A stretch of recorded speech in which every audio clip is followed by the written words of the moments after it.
Hello and welcome to the two-man power trip of wrestling. I am your host, JP John Paz. Today we have a very special guest. He's a WWE Hall of Famer, former WWE World Heavyweight Champion, former three-time WWE Tag Champion, European Champion, US Champion, Intercontinental Champion. He's done it all. Mr. JBL, John Bradshaw Layfield. Welcome to the two-man power trip. How you doing? John, thank you. I've been looking forward to coming on your show.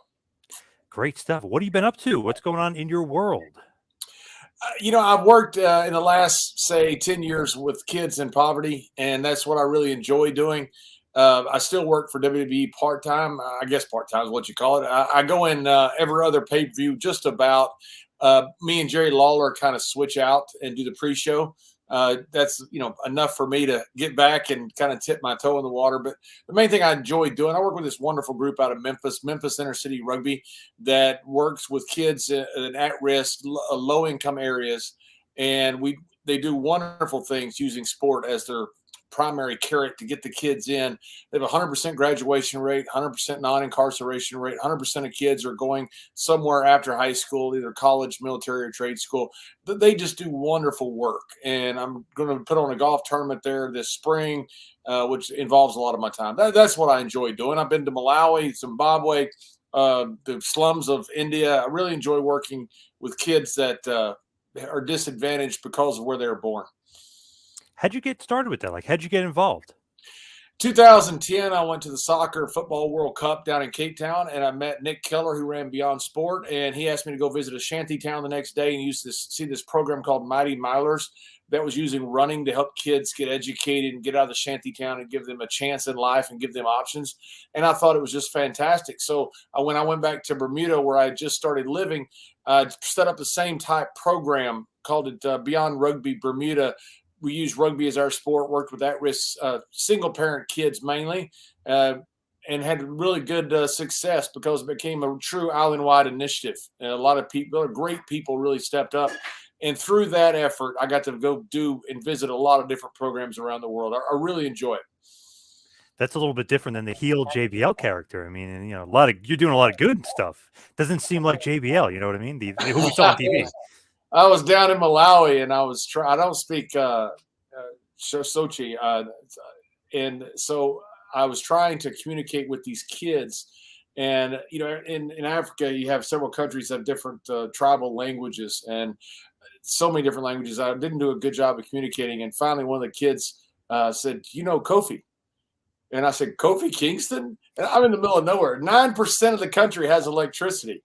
Only 9, and it's one of the poorest areas in the world. But somewhere, it was when Kofi Mania was running wild, and somewhere they had gotten WWE television. And thanks to that introduction from WWE and Kofi, I said, "Yeah, I know Kofi." And one of the kids said, "New Day," and after that, we were able to communicate fairly well. But we got to talk a lot about wrestling. So not much with the heel persona JBL, but I do owe a lot to WWE for opening up so many doors. Isn't it crazy? Wrestling could be like the international language. Even if you don't speak the same language, people know wrestling and they know wrestlers, and you can kind of start a conversation, communicate through wrestling. It's like the unspoken language almost. It's amazing. I was in the slums of Mumbai and Delhi, and you see kids with a Rey Mysterio shirt. These kids don't have hardly any money at all, and maybe they came through a donation from WWE through somebody else, and those kids got it. But they somehow get the program in, and they love it. It's a wrestling as a language is something that you can watch very easily. It's just good versus evil, and a good guy to bad guy, and so it's pretty easy to watch and translates to other areas and to other countries. Now, with wrestling, you obviously have a ton of good stories, and so does Jerry Briscoe. Tell us about the podcast and what's going on, because it started off really as a great YouTube show. You guys kind of developed into a great podcast. Well, thanks. Jerry's a good friend of mine. We've had fun telling stories for years to each other, and we're on the thread chain like everybody else is, where you text people stupid memes and, all kinds of stupid stuff. And during COVID, we're texting each other stories. I remember when this happened, or Greg Valentine did this, or Manny Fernandez. And one of the guys said, "Why don't you do the podcast with this?" And our idea was never really to do a podcast. It was never really to, just do something for people out there or make money. We wanted to do something where the boys could come on and have fun. So we started inviting our old friends on, just to basically a Zoom call, and we recorded it. And it was just telling old stories, road stories, whatever it was.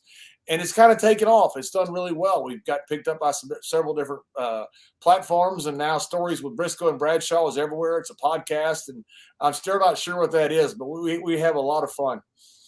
You guys are now on Podcast Heat, which is kind of taking over the podcast game a little bit. Yeah, I'm excited about it. I'm excited to work with Podcast Heat. I never dreamed that what Jerry and I were doing would be something that we would actually do and put out there and people would want to see. We're just old guys telling stories. We had Stan Hansen on just telling stories about Japan. We had Jerry talking about the time when him and Terry Funk got arrested in an island in Japan, and they have a picture of them waiting there on the police, waiting to show up. Tell them about the Freebirds and the moonwalking into a ceiling fan. There's just so many crazy old stories. We had Tommy Rich on one day talking about the time that the Freebird, Gerald Briscoe, ran over him in a Lincoln, which is a true story. It's probably also a felony.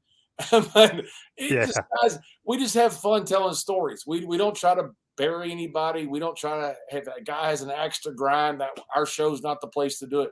We just want to tell those stories that most people haven't heard, and have the legends themselves tell those stories and come on and tell it in the first person narrative, which I don't know if it goes on anywhere else. I don't really watch a lot of stuff. But for us, it's a lot of fun. Yeah, very cool. It's awesome to get the interaction, because sometimes when you get the wrestlers, they don't want to give all the stories. But if it's you and Jerry and they're rolling, the good stories just kind of just flow. It's a different dynamic. There's no doubt about it. I watch a lot of interviews with guys getting ready for interviews, because you think you know people, but you really don't. You don't know how they broke in. You don't know all the people they knew and the different events that molded their career. So I watch a lot of interviews getting ready for the interviews that we do. And I think there is a different dynamic. We're contemporaries. We were friends. We're friends with most of these guys. That's how we get their numbers and how they agree to come on our show. In fact, we had some guys tell us they were insulted we hadn't asked them yet. We don't like bugging anybody. So it took us forever to get Ron and Godfather. And I saw Godfather, and he said, "Why am I not on your show?" I said, "Well, you're my buddy. I don't want to bug you. Not that I'm not bugging Stan Hansen or the Freebirds or anybody else. It's just, I hate to feel like I'm calling in a chip." And so it's to us, it is a different dynamic when you're talking about old friends, guys you would have been in bars and cars with, telling the same old stories in an unfiltered version, which I think is very unique to what we do. And it's pretty cool because obviously you're from a different generation. Jerry's from a different generation. So you meld together. And obviously you guys were together a lot in the WWF, but different generations, you have a bunch of different stories to kind of throw together, which is great. It's unbelievable. There's so many incredible stories. Ricky and Robert, especially Ricky as a singles, was on fire in the 80s. Tommy Rich was as big a babyface as there was. Yeah. You can go over in every territory. You had some major star. And I think a lot of that's lost over time. And because of that, a lot of stories are lost over time as well. So we enjoy being in that 70s and 80s and maybe even early 90s, and in some cases 60s. We had Jerry Jarrett on just recently talking about Mario Galinto, a big fight he had with, which I'd never heard before in Memphis. And I enjoy that part of bringing forward history that really isn't known. And we still got so much left untapped. We hadn't had anybody really from Don Barr's territory. We hadn't anybody really from the Staples Center. We hadn't had a star that in Mexico, Puerto Rico. I'd love to have Tony St. Clair on from Europe, who's a dear friend of mine. We had Finley on, but St. Clair was as good a babyface as there was in the world, man, during the 80s and 90s. He and Finley had some incredible matches, and that's stuff we enjoy talking about. That's pretty cool. And then the interesting thing is some people I think maybe younger fans like, oh, Jerry Briscoe, the Stooge, and like they don't realize like, oh, well, obviously his brother was one of the best ever, but it's like, okay, he's an awesome wrestler, but he's a little bit of a hooker or a shooter. Like he's legit tough. Like Dr. Tom would do a show with him. I always talked about. He said like, oh, you don't mess with Jerry Briscoe. I said, really? And like, is that true? Is that those stories true of him not beating guys up in the back, but he could, if he wanted to, he could beat you up, like Steiner Brothers kind of thing. You get that sideways stare at you after he's had a few beers, and at that point you're in trouble because somebody's getting stretched. Yeah, I tried Jerry. I don't know how many times, tens of times. I say thousands, but it's probably tens of times I've tried Jerry. We've had a few drinks. We're out somewhere. One time we woke up and we're looking at each other. We're sitting on a bus in Germany, and he's all scraped up and I'm all scraped up, and I'm trying to figure out what happened. And somebody told us, "Well, you guys ever get tired of wrestling on the parking lot last night?" And neither one of us remembered it. Yeah, Jerry, and that's when Jerry had already retired. I mean, him at a young age. I mean, he was one of the best. His brother, by the way, I think it was I can't remember, 66, 67, because I inducted them both in the WWE Hall of Fame. Jerry's the one that hired me, and his brother didn't give up 1 point the entire NCAA tournament. That means he never got taken down. And he's one of the greatest shooters of all time, and so is Jerry. His brother was maybe a step higher because he was a bigger. He was a true heavyweight, but Jerry was a hooker. And Jerry was good. He was very good at what he did. Guys tried him all the time, and he loved it. He loved somebody, be in their suits trying to see if they could out wrestle him. I just love those funny stories where it's like, oh, that guy's not that tough, or he played a stooge in WWF, and then it's like, no, he's beating up guys in the back, consistently beating everybody up. Like, he's tough as nails. I love those. Yeah, he consistently beat up everybody. I don't know. I got him a couple times, but it's because I snuck up on him and stole him. I didn't. It wasn't a fair fight. And before he could get me, I ran. So it wasn't. It wasn't like I won and was dominant. I did win, and then he got me back like the next 30 times straight. Like Dr. Tom always said, he's like, I'm not really a fighter, but I knew not to mess with Jerry because he'd kick my ass. And it's just funny to hear that. It's like, wow, really? You couldn't get? He's like, no way, he'd kill me. Oh yeah, Jerry was one of the best shooters. And I don't know anybody better. Of course, you had Shamrock later in Severn that came in, and Shamrock was a different level than the rest of the world.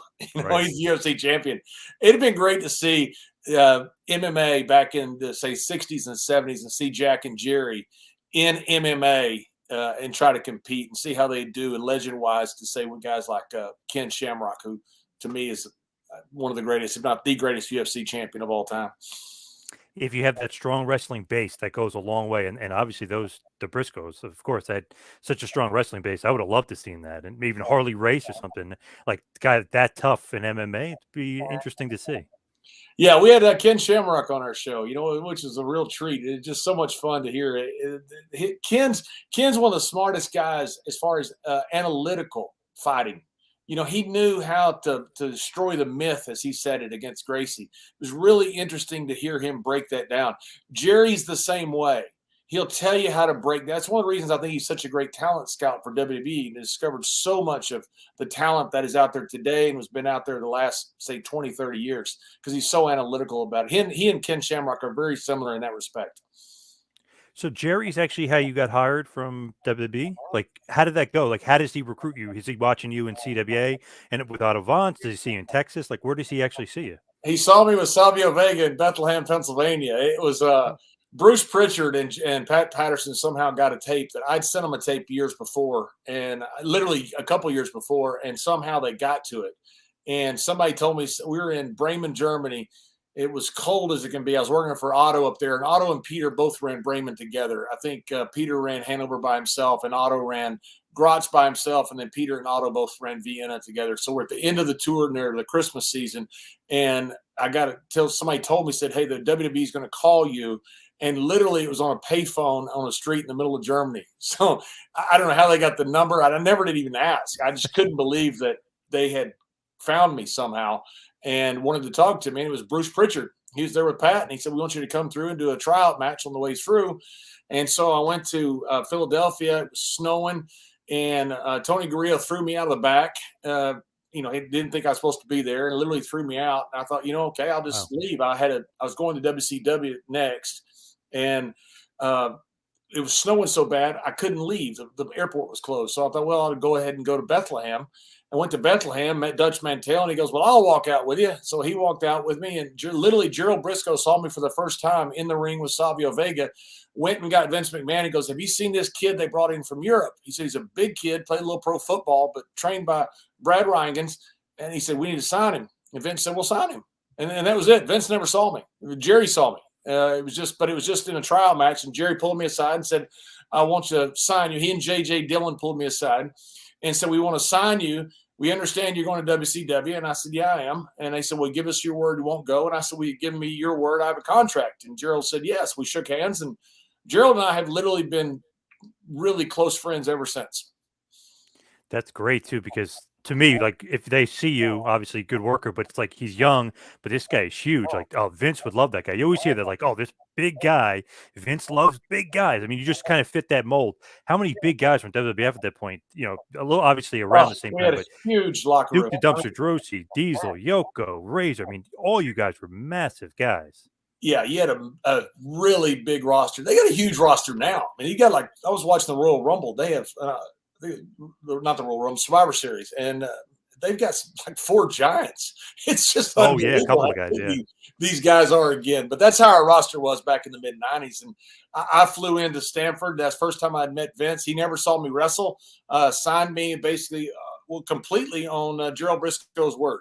Walked in, met him and J.J. Dillon, Lisa Wolf, and Vince threw the contract down, and he said, "This contract means nothing, but I guarantee the handshake behind it." And I that's all I need to know. I mean, those contracts back then were, I'm sure you've heard of them. They were 10 guaranteed appearances with $150 guaranteed for each appearance. So it was a $1,500 a year contract. Now, no one made that. I made a good living from the day one when I got there, but there was the downside was horrible. Vince also told me, he said, and I beat the government. I'm scared of nobody. That's when he just beat the government. And I just thought, you know what? This guy's telling me he beat the government, which he did. I knew he had. And he's telling me the only thing worth something is his handshake. I thought that's good enough for me. Never hey, dreamed I'd be there. That was 95, that I'd be there 26, going on 27 years later. amazing. Back then, heels didn't last very long. We stayed 2 or 3 years, and then they'd cycle somebody else in. And I figured I'd end up in Japan and wrestle the last 10, 15 years of my life in Japan. But things changed, the business changed, and because of that, I've been there ever since. Crazy. And Vince had a secret weapon. Our buddy Jerry McDivitt. He had a great secret weapon to beat the government. He did. I got to testify in a case with Jerry McDivitt being the lawyer, and he is impressive, man. He is. The words can't describe how good that man is. I saw him in action for about 4 or 5 hours. I saw him just destroy a couple of lawyers. He's an impressive guy. He might be one of the smartest guys I've ever spoken to. Just listening to him and the way he answers questions and reacts, like, wow, this guy is way above my level. Like, he's one of the smartest guys I've ever talked to. And he's a good guy. Yep. Jerry's a really good guy. He's just a nice, affable guy, but he's got that, that Will Rogers type look about him. It's just kind of the good old boy. And, he's smarter than everybody in the room, but he pretends to just kind of, go with the flow. But he's a step ahead of everybody. He's impressive to watch in the courtroom. I've never really seen a lot of lawyers in courtrooms, but the difference between him and the guys that were suing a WWE at the time when I was testifying in this one case, it was a quantum leap. For sure. With Jerry, going back to Jerry Briscoe, is he the best scout they've ever had? Because I always hear his name come up like, oh, he discovered this guy or he put Vince onto this guy. He's got to be their best scout ever, right? He's up there. Obviously, JR, the count is up there too, but Jerry's Yeah, always been getting great talent. yeah, Jerry was the guy who was the one that would go out and scout guys. He's the one that he loves going to wrestling tournaments anyway, being an old wrestler and a great wrestler. He's in the tons of different Hall of Fames for amateur wrestling as well, including the All Century team for Oklahoma State, which is pretty remarkable considering how many great wrestlers they've had in the 100+ years they've been in existence. Yeah, ton. So yeah, Jerry is by far, I think, the most active and the best scout. William Regal does, I think, a great job now, and I'm not sure if he still does, but I know William Regal does a lot of scouting as well. They got a whole scouting department now, and I think I from what I've saw at the Survivor Series, they do a pretty good job. Definitely. So with you as you're there, what did you think of that generation, the new generation? Because that's really kind of what they called it when you were there. What do you think of that crop and like where you guys were creatively? Or are you just trying to get your footing? You're happy to be there? As far as the roster itself in '95, Yep. I thought that's the greatest roster maybe ever assembled. I look back in hindsight and see that. I don't know if I thought that then, but you had all the people of the Attitude Era, except for a couple guys. Maybe the Rock wasn't around and Goldberg wasn't around, but for the most part, guys were there. They were in wrong characters, but they were there. They had certainly you could see the talent. I remember at WrestleMania, it was the Iron Man match with Bret Hart and Shawn Michaels. And I'll tell you how I felt about the entire WWE at the time. I remember watching that match and literally thinking, I don't belong here. It was the greatest spectacle I'd ever seen. When Shawn rappelled from the ceiling, he and Bret had that incredible 60-minute match. went into overtime. It was one of the greatest events I'd ever seen, and I just remember thinking I shouldn't be here. I don't have the ability to be here. I don't have the talent to be here.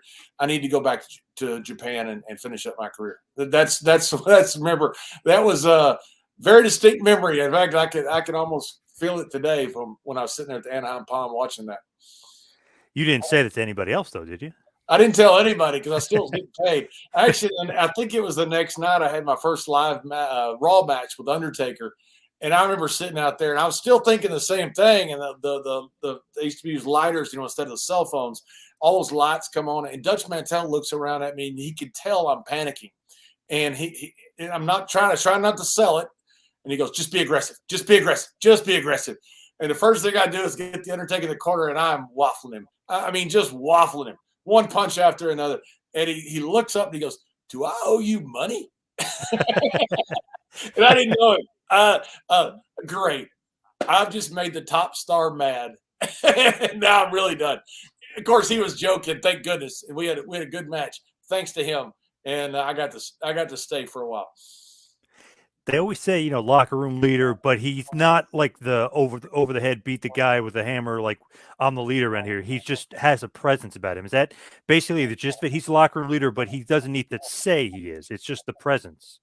Oh, absolutely, yeah, and he was then. He'd been there for a while already then, and headlined a ton of pay-per-views and all that. But he was then. There's some guys that just have that cool hand look about him, and everywhere he's been, he's the guy that people will cede authority to because he's that type of guy, and he doesn't abuse it. He's the guy you want in charge. I mean, he's a terrific leader in any respect, whether it's the locker room, whether it's the boys out on the town, whatever it is. He's a terrific leader. He's a good human being. He's a smart guy, and he generally makes really good decisions. I say generally. I've never seen him make a bad one, but he makes good decisions. Your buddy Dutch claims to have created Wrestler's Court. He said that was his invention, his idea. I don't know. Dutch is a little bit of a storyteller sometimes. I know you know that as good as I do. Wrestler's Court, is Undertaker usually the judge? You're usually the prosecutor, or how did that usually work? Always, yeah, always. Taker was always the judge. Now there was times that if Taker wasn't there, Triple H I know filled in one time when we had Teddy Long at court in it was Nashville. When we took him to court, and Mae Young was his defense attorney. One of the greatest wrestler courts ever. But yeah, Taker was always the judge. I was the prosecuting attorney, and then Godfather or Kane was the bailiff.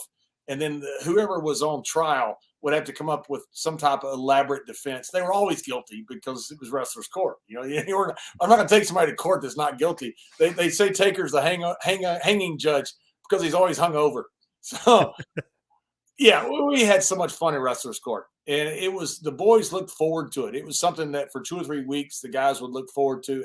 It'd always be well attended by the boys. They were always a lot of fun. The guys were really creative in both the defense and the prosecution. You'd have character witnesses that would get up out of the blue that you try to surprise the other side with, and have all kinds of outlandish stuff that would go on. It was a lot of fun. And then there was some summary judgment by the Undertaker because they were always guilty. And then he'd rule out the punishment, whatever that was. But it's usually something that benefited the boys. It was beer for the boys. Me and Ron took Teddy. It was fried chicken for us because me and Ron both like fried chicken. It was something that benefited the boys and, kind of got us together. Seems like Teddy Long's always in Wrestler's Court. I don't know. I always hear stories he's always in Wrestler's Court. What's going on, Teddy? He's the cheapest man ever walked on God's green earth. That's why. Cheap bastard, yeah. So Teddy's a wonderful guy. He is so much fun. And when he was in Wrestler's Court, it was the best. When he brought in Mae Young as his defense attorney, and Teddy, what happened is when Viagra first came out, Teddy had some doctor that was getting some samples or something. So one of the boys asked him for it, and he sold it to him. So we took him to court for selling free Viagra to the boys. And then Mae gets up and says, "I don't know why you boys need this Niagara." It was awesome. He's making a profit. He can't do that. He got it for free. That's exactly right. He can't do that. Damn. Teddy rode with me and Ron for years. He still owes us trans for almost every trip we've ever been on. So Undertaker, perfect guy to kind of, be not the locker room leader, but just also the judge. And, he's the fairest, right, of all the guys? He's the fairest. And he's also, probably the most measured. he'd think about it. He's very creative. So he's very creative in both leading the courtroom and also with the punishment phase and all that different stuff. It was a lot of fun. We really enjoyed Wrestler's Court.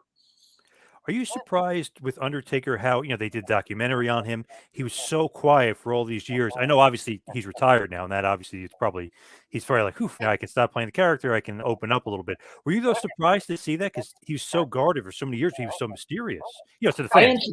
yeah, I am surprised. I'm very happy about it. He's a really smart guy. I mean, nobody could go that long in a character like that and transform that character several times into several different iterations, end up basically back at square one with the same character after so many years and still be as over as he was from day one without being very smart.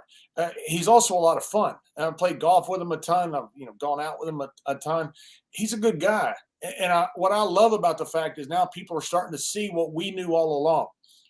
He wasn't just a locker room leader because he was the top guy for so long. He was a locker room leader because he was who he was as a person. And I'm really happy that people get to see that. He's got a wonderful sense of humor, and he's a really smart guy. He's very interesting.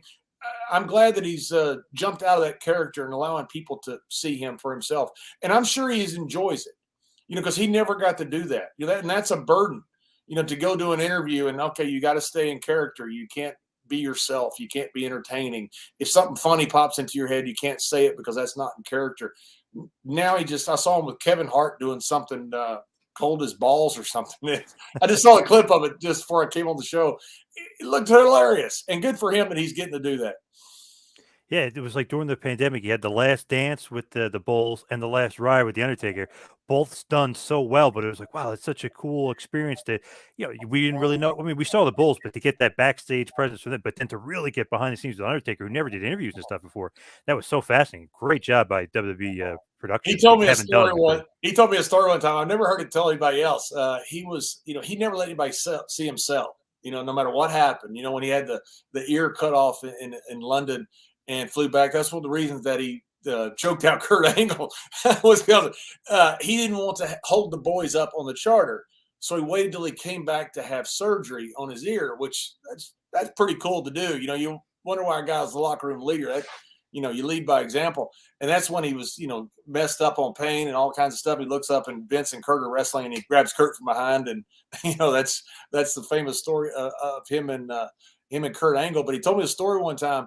He came into TV and he was hungover. I don't know if him and Godfather had been out all night or all month, but he decides he's going to find a place to lay down. He goes into one of his caskets. So he lays in one of his caskets and he goes to sleep. Well, those things aren't made for air, as Bobby Heenan always says. So he wakes up a little bit later. He's hot, he's sweating, and he opens up the casket. And he realizes in the meantime, people have gathered around the casket just talking. No, it had nothing to do with the casket, just backstage talking. And there are people that were guests of the show, not internal people. And as he realized what it was, he threw the casket open. He sits up, gets out, walks off, and leaves. And they're looking at him like, "Oh my God, it's real. He really is. He sleeps in a casket." Never. That's awesome. That's awesome. That's like the ultimate. Like, holy crap, that's a real character. Oh my God, I thought he was just a gimmick. Oh my God, that's awesome. It's got to be a little scary though if you're sitting there and all of a sudden he pops out at you. You're like, oh damn.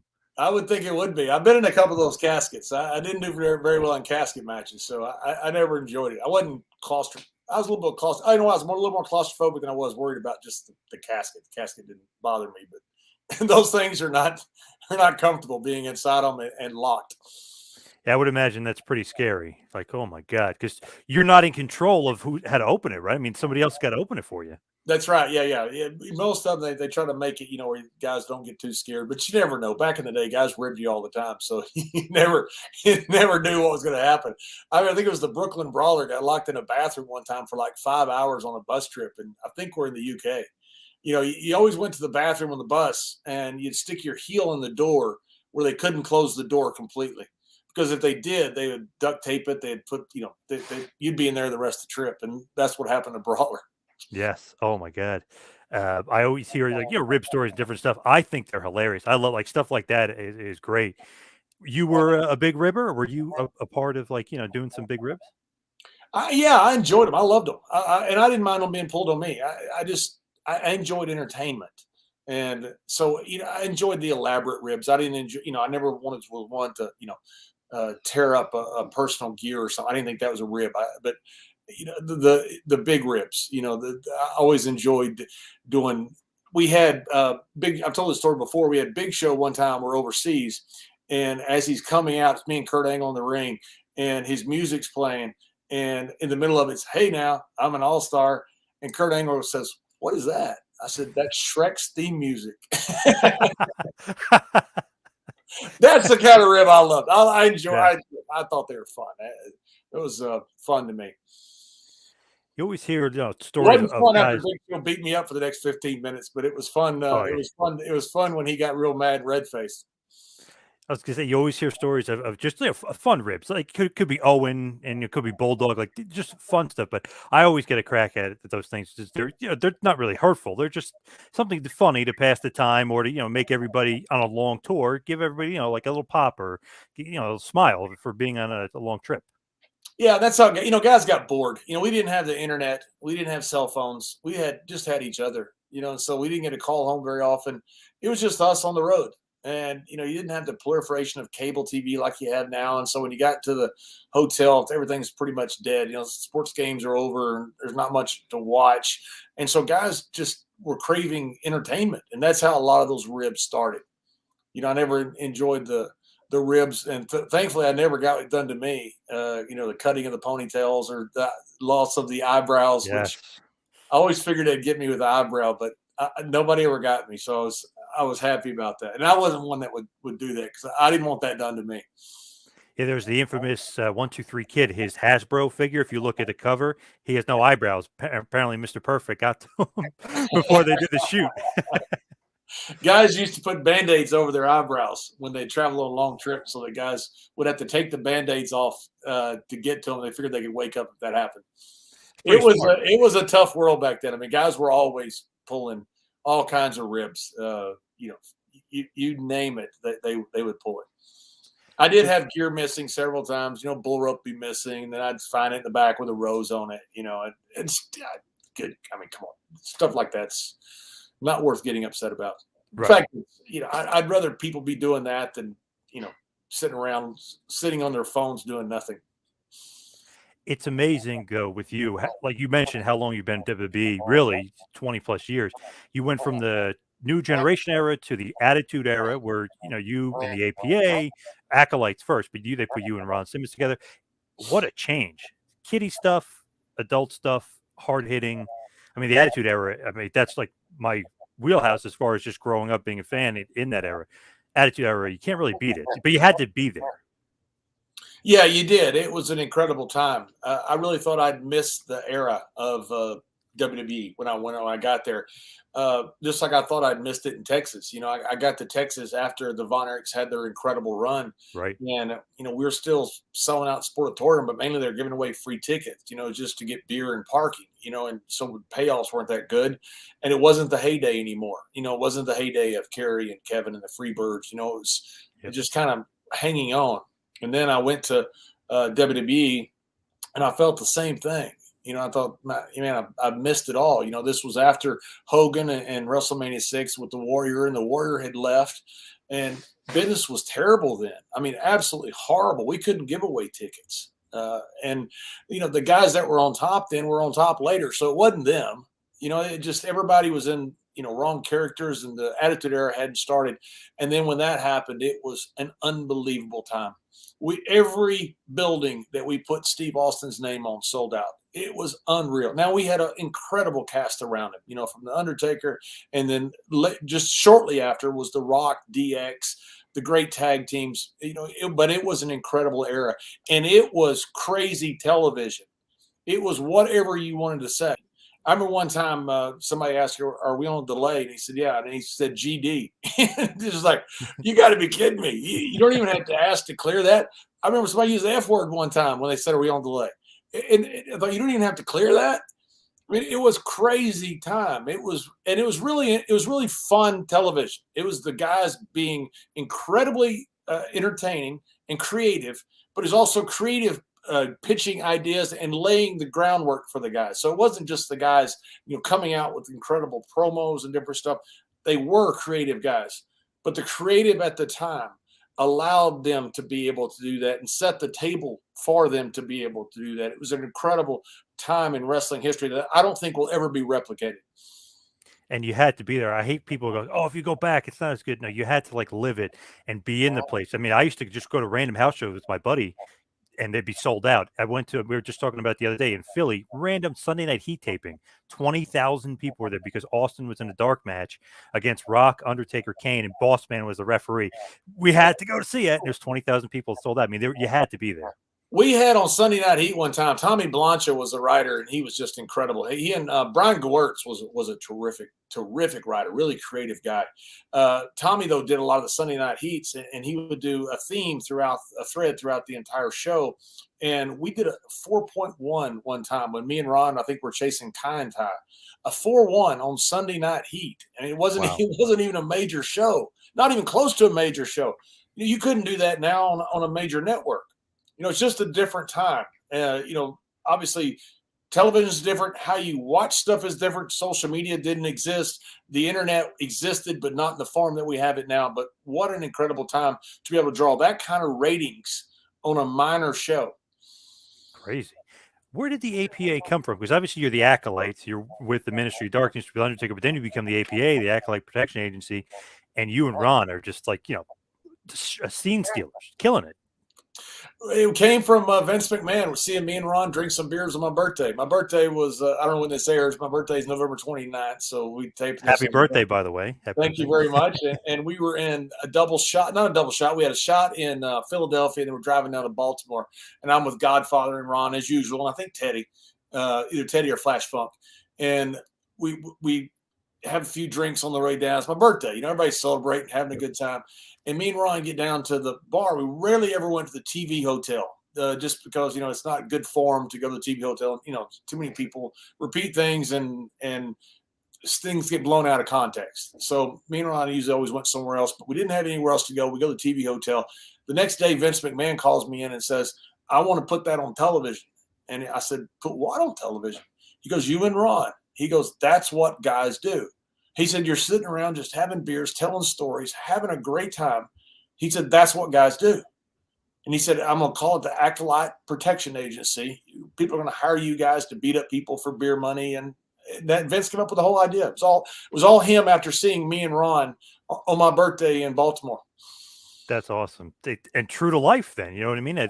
That's the best character sometimes. We had no script, and again, I want to reiterate this, that, it wasn't that the writers at the time were bad. They were great. And they would give you basically a theme and an outline. And then, we would fill it in. So whether it was Tommy or Brian, whoever it was, they would allow us the ability because they knew that, how are you going to write for two big Southern guys, that you have nothing in common with. And so Ron and I had so much fun with those. And when we had guests that would come in from Mr. T to Rebecca Romaine to LL Cool J, to The Rock, The Undertaker, all these guys would come in and want to do something with the APA. And we just had fun. It was just a fun time for us. Russo always says, like, bro, Vince Russo, obviously, bro, I can't write for a 6'5" texting guy. I'll give you an outline, but you're the one that comes up with what to say. I think that's like the best wrestling. It's like, okay, we can give you a bullet point or with direction, but we can't cut the promo. You're JBL or you're Ron Simmons. You guys are the characters. Yeah, and the business has changed. I'm not bashing the current guys. I think what they do is great. I'm not going to be the old guy that says, oh, our generation was better. I don't know if our generation was better or not. Every generation tends to say that. I've always swore that I would never be that old bitter guy that said my generation was better. These guys are fantastic. Our generation can't read scripts. So it wasn't really the option of doing that. Our guys, I grew up broken in the territories. No one had a script. In fact, they would just say, okay, you got Kerry Von Erich in a lumberjack match over Will Rogers on Friday. Give me 2 minutes, go. That's all they would tell you. And so when they introduce scripts to wrestlers, my generation can't do that. A lot of the current generation can't ad lib. And it's not saying that one is better or one that is worse. That's for, other guys to debate. But there was a reason that our guys didn't work off scripts because we couldn't do it. It's almost like what you're used to. They came up in a system where they're basically scripted. That's what they're used to. You guys came up in the territory days. You're not used to that at all. No way would that ever happen. No, it would never happen. And we used to do market promos. So, literally you'd sit there, and even in WWE, you would sit there and you'd say, okay, you got you got the Bushwhackers in Baltimore. It's a cage match. Give me 2 minutes. Go. Okay. You've got Bart and Billy. It's a regular tag match. It's in Baltimore. You give me 1 minute. And you would just do one interview after another, and it'd be different people, it'd be different matches, be different, all kinds of different stuff. And you just kind of learn to do stuff on the fly. And so once scripts started coming in, I always enjoyed doing commentary later. When I see the old guys come in and they get a script, they look at it like it was written in Greek, because it's just, my generation is not used to doing that. So really, if you think about it, okay, you got the Attitude Era. Then throughout the Monday Night Wars, WWF beats WCW. There's no more WCW, which makes it almost like, okay, where do we go from here? We got to create our own competition. You got Raw versus SmackDown, and then the Ruthless Aggression Era starts. Where does JBL come from? Where does that character come from? Because that was almost like $1 Million Man meets like J.R. Ewing from Dallas, but he's almost a little bit of Stan Hansen because he's a legit tough guy. Like, where does that character come from? That's where it came from for me. What you just described was the $1 Million Man meets Stan Hansen meets J.R. Ewing. That's the characters that I drew from. Now, I've heard Vince be asked, "Did you draw anything from J.R. Ewing?" And he thinks his answer is always no. It's like, that's preposterous. He didn't see it as J.R. Ewing at all. He saw it as complete different. He may have seen it more as a second iteration of $1 Million Man, which he probably did, or more likely saw it as, if he were in the ring, how would he be writing television? So, but I had an idea for this JBL character for some time, based upon what you said of $1 Million Man, J.R. Ewing, but also guys I'd seen growing up in West Texas, who were oil rich, and they'd throw money under people's nose. Everybody hated these guys, and I wanted to be that one of those guys in wrestling, because if they had that much heat with me, they're going to get that much heat with the fans. And so that's the idea I had for JBL. But I don't know if it ever would have happened. I just got lucky. You had Kurt Angle got hurt, Big Show got hurt, Brock left the company, and they needed somebody within 6 weeks to wrestle Eddie Guerrero in the Staples Center. And so it was just a matter of good fortune. Other than, if it hadn't been for that, I'd had a torn bicep, I had 2 hernia operations. I really thought I was retired. And so when Vince called me, I just assumed I was going on another overseas tour to promote the Xbox, or I was going back to Iraq or Afghanistan, or something else other than, hey, we need a main event guy against Eddie Guerrero at the Staples Center in 6 weeks. That's one of those things where it somehow timing just worked out, because the character was awesome. They believable right away, and then you get the feud with Eddie. It just was like the perfect mix at the perfect time. Yeah, and Eddie was the main ingredient that made it work. If it hadn't been for Eddie Guerrero, that would have been a one-off pay-per-view, which you've seen a lot in wrestling history. You try a guy for one pay-per-view, doesn't work, and you can't it, and JBL would have never been heard from again. Eddie took it real personal that he could make anybody, and we were very close friends. Also, I did part of his eulogy at his funeral. He was a groomsman of my wedding, and Eddie wanted me and the character to succeed. He's the one that came up with the idea. He and his brother Shabo came up with the idea for the heart attack angle with his mother on Mother's Day weekend in El Paso, in their hometown. And after that footage aired, that's when business took off. We knew right away. We started selling out arenas. We started ticket sales for the Staples Center. We ended up selling out the Staples Center, but you would see it everywhere you'd go. I mean, JBL got so much heat after that one episode aired, and that was all thanks to Eddie and his brother Chavo. Sometimes you need that great wrestler to make the other wrestler look good, but also almost let other people know how good the guy is. Like Bret Hart versus Steve Austin. It was all like, what is Austin doing? Yeah, he won King of the Ring, but he's like floundering. What did Bret's like? Give me him. I want a feud with this guy. And then Austin, obviously megastar. It's like Eddie with you. It's like, okay, JBL is really good. What everybody needs to know he's really good. I'm going to set it off. We're going to have this awesome Judgment Day match. I'm going to be bloody as all hell. We're going to be, and we're going to make this so memorable. So sometimes you need that great worker to make other people notice the other great guy. Yeah, and it's also a work in progress with Eddie. I remember we went to Japan during that time, and I was, as soon as I got to Japan, got in the old Japan mindset of, don't sell nothing, just keep moving. The old Stan Hansen type, Dr. Death, Brody type mindset, Yep. which a lot of the big Americans would pick up when they went to Japan. And the match didn't work with Eddie. And the Japanese fans had become smarter to WWE long enough. And I was miserable after the match. I couldn't figure out why it didn't work. I was so looking forward to being back in Japan and having this huge main event match with Eddie, and it didn't work. And Eddie called me about 1 or 2 o'clock in the morning. He goes, "You never begged." And I said, "Huh?" He goes, "You never begged." He goes, "You were never once the coward." And all of a sudden it had hit him what had happened. And I go, "Oh my God, you're right." And thank God we had a second night. So the next night we go back, and the next night in the middle of the match, after all this, blood and guts and roaring and stomping, and I ended up back and I begged off, and you could feel the fans get mad about it. Like, you got to be kidding me. This big tough guy's begging off this guy outweighs by 60 pounds. And the match had heat after that. And that was all Eddie helping me out, because it didn't occur to me. And that Judgment Day match, oh man, I guess they call it the Great Muta scale of blood. I mean, that's got to be right up there in the lore of a lot of blood. I mean, you nailed him, but man, that we didn't plan on that much blood. We planned on a lot of blood. We did plan on a lot of blood, but not that much. Nobody would plan on that much. I didn't realize how much there was until I watched the match back. People said, "Oh my shit, were you horrified?" And I wasn't. Not in the match. After watching it back and just seeing the blood gush out of Eddie's head and the pools of blood, it was unbelievable. Eddie busted me open a couple times with the title belt, but I had a bunch of stitches up my head, but I didn't bleed anything like Eddie. I was shocked when I watched it back. It's one of those things where, red equals green. I think in that instance, I was invested in that feud right then and there. I'm like, oh, geez, like this is like legit. Oh my God, like this is getting crazy. So I was really invested, but I think that obviously leads to Great American Bash, and you win the title in the bull rope match. So it was kind of the perfect thing to have happen. Were you happy, like being the champion? Because they always say, like, oh, I'm just the champion. It's a prop. Some of the guys, but some of the guys are like, I'm the world champion. This means everything. Were you happy not only to win the title but to beat Eddie?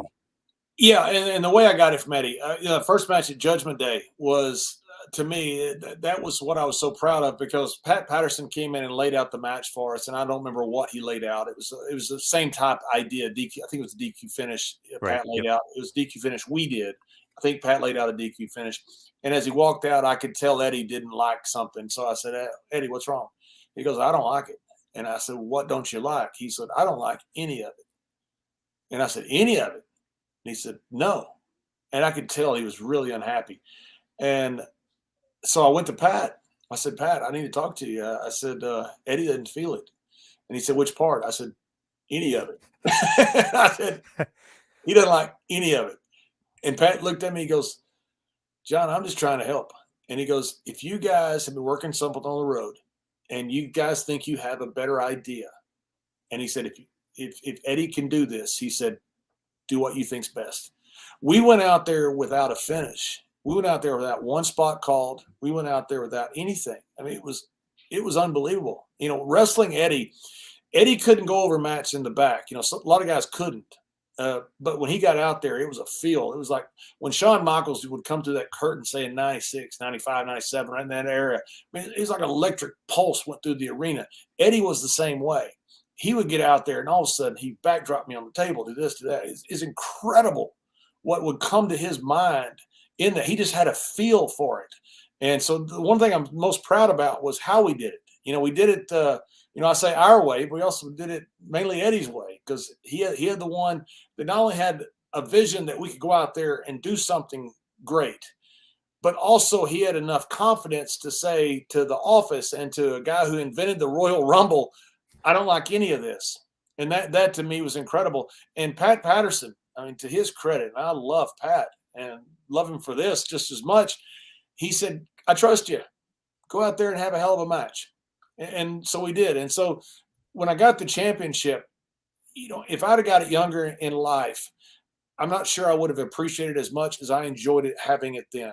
I really enjoyed every day of it. And I enjoyed every day with Eddie. I wish we could have worked longer. I wish he'd have lived, and we could have had another run together, which, we would have, as you do, always bring stuff back. And do a retro throwback. But yeah, I really enjoyed it. And one of the reasons I say I enjoyed it was because I got to work with some of the greatest talent in the world. If I had been out there trying to pull teeth with guys who couldn't work, maybe it'd been different. I mean, I got to work with Undertaker, Booker T, Cena, and he was great then. He was great when he first came in. I got to work with so much great talent that was really pleasurable to be able to do. I was going to say, then you become a wrestling god. 300 days, I think it was 280, but basically 300 days as champion. But I love that gimmick. It was so good. But then it's almost like you're paying it forward. Like, okay, you guys want to get the Cena kid over? I'll be the memorable moment where he finally wins the title after you had a run. Booker couldn't beat you. Undertaker, you skate away because of Heidenreich, and you beating Big Show. I mean, you're always finding ways to win, but Cena is the one guy that beat you, which really puts Cena on the map. Yeah, and I forgot Big Show to mention. I loved working with Big Show. He was such a great athlete, and he was a pleasure to work with. He was so good, and he was so strong, and he never hurt me, which he could have done. That man he's a true giant, and it was so much fun to work with a big guy like that. I could have just imagined working with Andre. That 81 match Andre had with Stan Hansen, man, that's still one of the greatest matches of all time in the tennis stadium in Japan. But you get to work with a guy that much bigger than you that's good at what he does. It's just a great dynamic. And then when Cena comes along, there weren't a ton of believers in Cena. I don't think there were unbelievers. But Vince asked me one day, he said, "How is he?" I said, "He's your guy, man." I said, and Vince said, "He's that good." I said, "Yeah." It's because it's a different dynamic going from, say, 8 minutes to going to 30 minutes. Now, I think he had done it with Kurt Angle too, who's obviously one of the greatest of all time. But when I first got out there with him, some guys never make that transition. It's hard. 8 minutes is easy. You go out there, you shine the guy, you get a little heat, you go home. You have to really roller coaster for 30 minutes or more. And Cena I never felt like he was in deep water. It was just felt like he maybe second generation or whatever else. He just had a knack for everything. Now, I want to be able to say I take zero credit for his career. He's done all. He's going to do that all himself. I'm glad I was the guy that was there to hand the title over to him. But every bit of the things that he's done, he'd have done by himself. I'm just honored that I was the guy. And you guys had a bloodbath too. It's funny, WWF not known for too many bloodbaths in that period, but you had two kind of in a row, Eddie and Cena. Remember, Cena was absolutely covered in blood too. Yeah, I wanted to show that Cena was a tough guy. I knew he was. I'd wrestled him. You can tell when you wrestle a guy whether the guy can go or whether the guy can't. And I knew he was. I knew he could do that.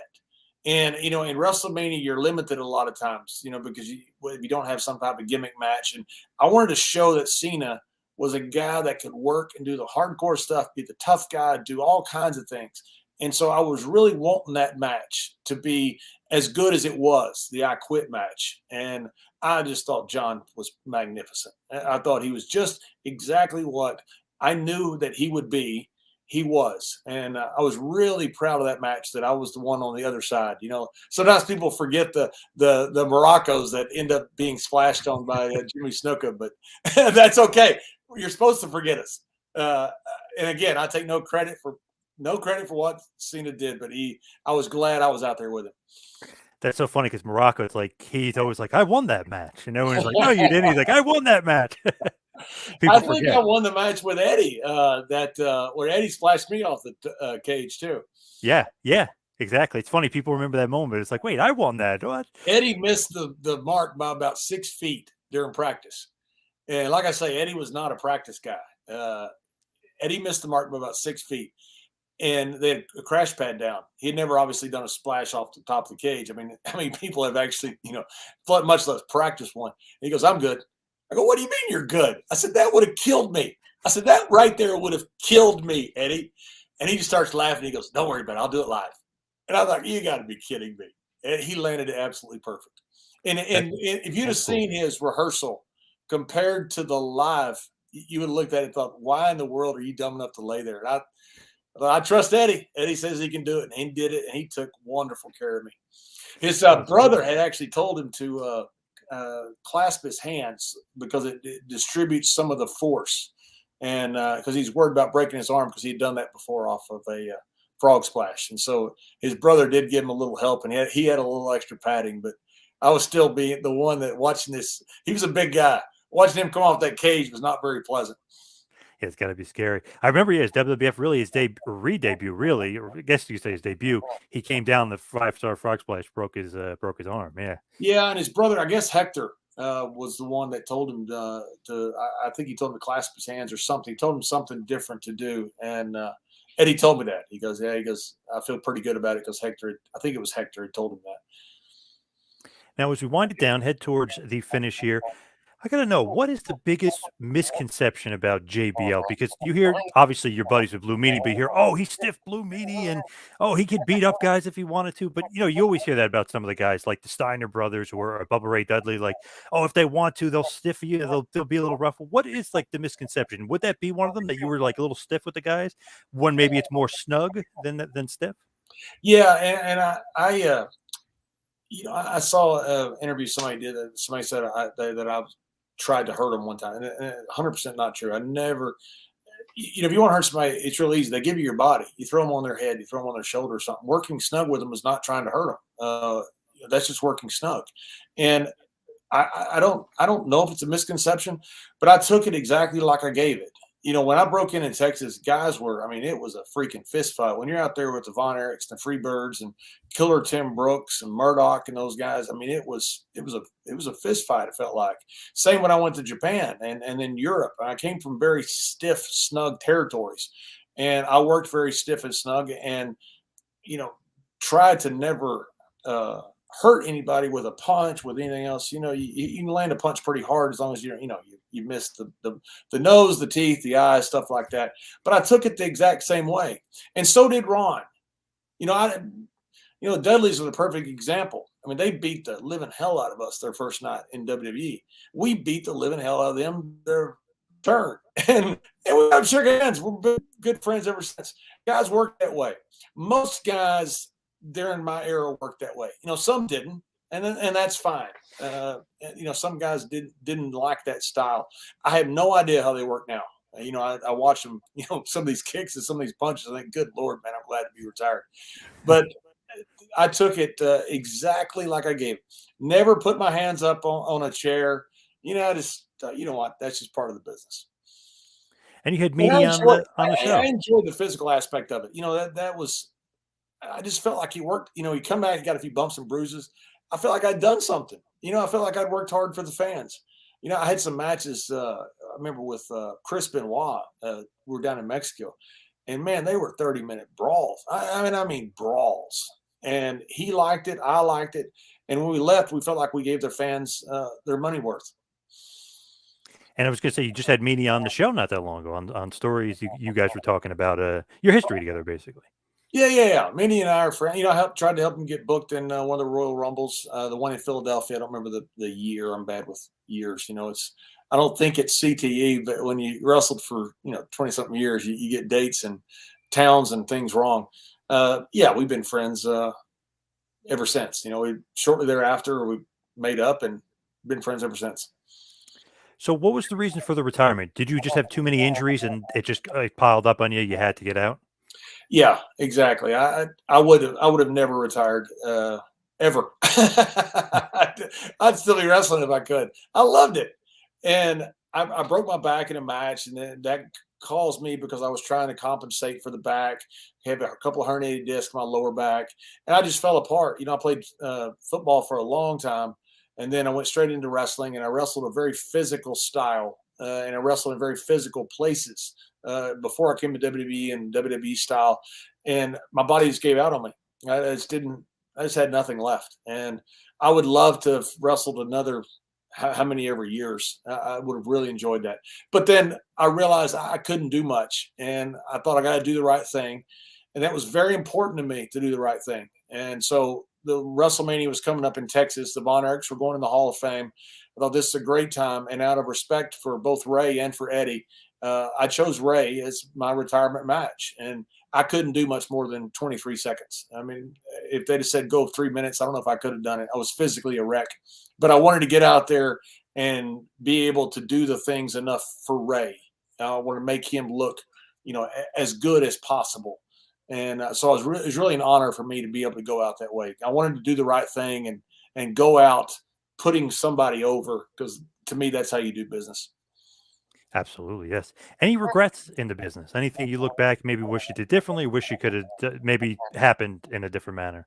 Yeah, there's always going to be regrets, but I'm okay where I am now. So I'm not sure if you change something in time. It's like changing a chessboard. You change everything else that follows or is else on the board. But yeah, yeah, I was not always. I drank too much. I, I wish that yeah, I wish I could have wrestled longer. Uh, that was part of just reckless style when I was younger. Uh, and so yeah, there's all kinds of regrets. For the most part, very happy with my career. So when I look back at it, you know what? To anybody I've wronged, I've generally apologized. so, so those things happen when you wrestle a long time. So uh, overall, no, but anytime you look back in life, you think, I wish I had done this or I wish I had done that different. But if you did those things different, it might change where you are now. And I know people say it's a cop out, but I'm okay where I am now. Not even Brawl for All. That's not a regret. Oh no, absolutely not. I love Brawl for All. I wish, yeah, I don't think I could have beat Bart if I'd have fought him 10 more times. I, I just he just hit too hard, and that's what Shamrock told me. That don't try to stand up with this guy. He's too much power. Godfather warned me. Doc warned me. I didn't thought surely he can't knock me out, and then good to grief, almost knocked me into the freaking next decade. But no, I don't regret it. I had a really fun time, and I won 3 fights. Trained really hard. I've never done training like that in my life, and so to me, it was I had a pleasurable experience out of it. The fight with Bart. I don't know what I could have done different. I don't think I could have beat him if I'd have fought him 10 more times. That's one of the things people don't realize. Like, that guy is tough as hell. He knocked out Dr. Death, Steve Williams, for Oh Christ. my God! Like, Yeah. this guy is tough as nails. When they came up with the idea, Bruce Pritchard called me on a Thursday and said, "Hey, you want to be in a shoot fight on Monday?" And I said, "Why would I be in a shoot fight?" And he said, "Well, we got a tournament." I said, "That's the dumbest thing I ever heard." And I said, "Why would you do that?" I said, "You're going to have somebody win it that you don't really plan on winning." I said, "Dr. Death is not going to win this thing."